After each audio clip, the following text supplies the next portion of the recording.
மகாபிரிவாச்சரணம்.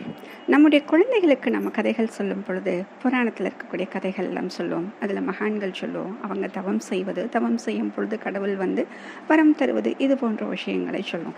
அப்போ அவங்க ஒரு கேள்வி கேட்பாங்க, ஏன் பாட்டி அப்பெல்லாம் கடவுள் வரம் கொடுத்தாரு, இப்பெல்லாம் ஏன் கடவுள் வரம் கொடுக்கறதில்ல அப்படின்னு நம்ம கிட்ட கேட்பாங்க. அதுக்கு என்ன பதில் சொல்றதுன்னு நம்ம முழிச்சுட்டு இருப்போம் இல்லையா? வரம் இன்னும் கொடுத்து கொண்டு தான் இருக்கிறார். எப்படின்னு பார்க்குறீங்களா? அதுதாங்க சந்தர்ப்பத்தை தருகிறார். நம்ம கொடுக்கக்கூடிய ஒவ்வொரு சந்தர்ப்பமும் கடவுள் நமக்கு கொடுத்த வரம் தான். அந்த சந்தர்ப்பத்தை வரமாக ஆக்குவதும் சாபமாக ஆக்குவதும் நம்ம கையில் தாங்க இருக்கு. இப்போ புரிஞ்சிருக்கும். அப்போ வரம் அப்படிங்கிறது யாருக்கு கிடைக்கும்? யார் முயற்சி செய்தார், யார் தவம் செய்தார்களோ அவர்களுக்கு வரம் கிடைக்கிறது. இப்போ இந்த தவம் அப்படிங்கிறது இங்கே யார் அப்படின்னா இடைவிடாத முயற்சி, நம்பிக்கையோடு செய்யப்படுகின்ற முயற்சி. அப்போ யாரெல்லாம் அப்படி செய்கிறார்களோ அவர்களுக்கு சந்தர்ப்பங்கள் தானாக உருவாகின்றன, கடவுளால் உருவாக்கப்படுகின்றன.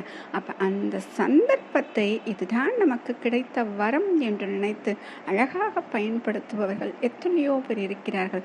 அதை சாபமாக மாற்றுவதும் பலர் இருக்கத்தான் செய்கிறார்கள். அப்ப அதை சாபமாக மாற்றுவதும் வரமாக மாற்றுவதும் நம்முடைய கையில் தான் இருக்கிறது என்று நம்முடைய குழந்தைகளுக்கு சொல்லி, சந்தர்ப்பங்கள் ஒவ்வொன்றுமே ஒரு வரம்தான், அவை இறைவன் கொடுத்த வரம்தான் என்று அழகாக சொல்லி வளர்ப்போம். மகாபிரியவாச்சரணம்.